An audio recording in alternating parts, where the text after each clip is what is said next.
O Livro dos Espíritos. Questão 554. 554. Não pode aquele que, com ou sem razão, confia no que chama a virtude de um talismã, atrair um espírito, por efeito mesmo dessa confiança, visto que, então, o que atua é o pensamento, não passando o talismã de um sinal que apenas lhe auxilia a concentração. É verdade, mas, da pureza da intenção e da elevação dos sentimentos depende a natureza do espírito que é atraído.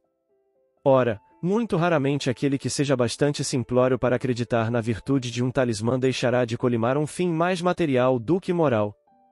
Qualquer, porém, que seja o caso, essa crença denuncia uma inferioridade e uma fraqueza de ideias que favorecem a ação dos espíritos imperfeitos e escarninhos.